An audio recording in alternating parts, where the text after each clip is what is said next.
Drone footage. Ukraine's armed forces destroy Russian tank hiding in forest Kharkiv Oblast. Watch Ukraine's army locate and target a hidden Russian armored tank close to the front lines of battle. The video was recorded by Ukraine's armed forces with what appears to be a drone. Ukrainians can be seen using long-range weapons to target and destroy Russian weapons. The video was taken close to the front lines in Ukraine, in the city of Kharkiv Oblast. The Russian invasion of Ukraine has been continuing to rage as Ukraine vows to fight Russia till it retakes every region of Russian-occupied land.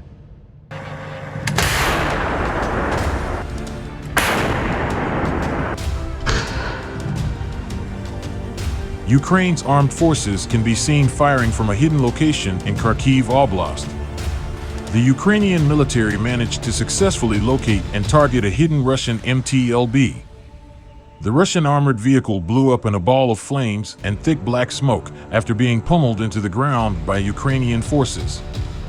The Russian tank can be seen burning, engulfed in a ball of red-hot flames.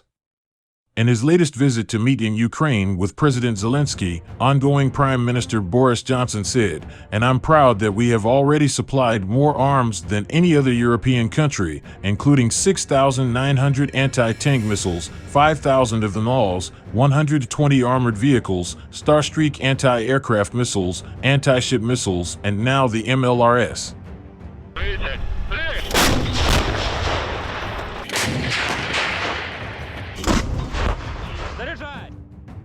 And today I can tell you that more artillery and more ammunition is on its way and 2,000 UAVs.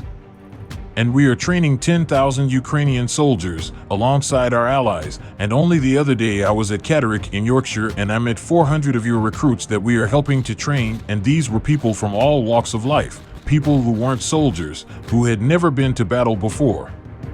But the grim reality was that in just a few weeks from now they are heading to that front line. And when I listened to their cheerfulness and their courage, I knew Ukraine will win.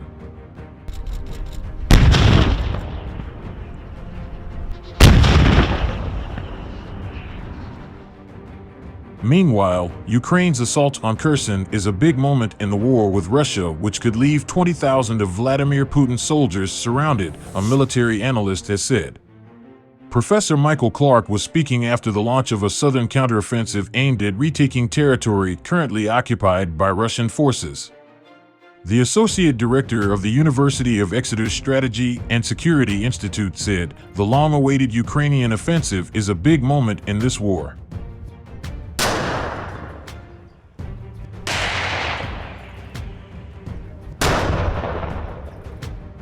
After 4 days, it is clear this is an ambitious offensive, over 160 kilometers, in a wide arc around Kherson and Novokakhovka. Professor Clark, the former director of the Royal United Services Institute, RUSI, added, "The Ukrainians are trying to stretch Russian forces across several places at once, probably with the ultimate objective of threatening to surround about 20,000 Russian troops west of the Dnieper River. If they can do that, the Ukrainians have a good chance of forcing the Russians to abandon Kherson without having to fight for it."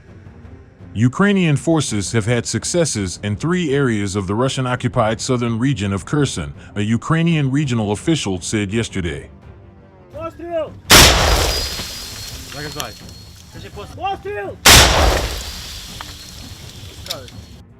Yuri Sobolevsky, deputy head of Kherson's regional council, told Ukraine's national news broadcaster that Ukrainian troops had enjoyed successes in the Kherson, Berislav, and Kakhovka districts, but refused to provide details. He explained, "Now is the time to support our armed forces. Now is not the time to talk about the specific successes of our lads."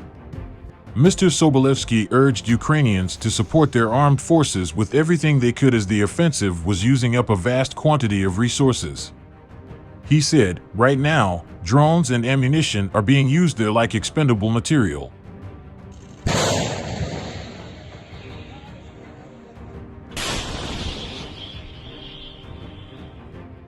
Speaking to the media last week, retired U.S. Colonel Brendan Kearney said, "I think there's a very short window of opportunity where the Ukrainians might be able to achieve some significant successes against the Russians. And this is all predicated on what weather." August is one of the warmest months in Ukraine, and the temperature starts to drop from now through December, January, February, the depths of winter. Mr. Kearney admitted, "No one can forecast whether it's going to be a mild winter or it's going to be a brutal winter. None of us knows." But Ukrainians between now and say late October, November, when the rains, the temperatures start to drop, do have an opportunity to go ahead and achieve some success. Whether that success will be so great as to eject Russian forces from Ukraine, I don't know, but that's their opportunity.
Основний вогонь!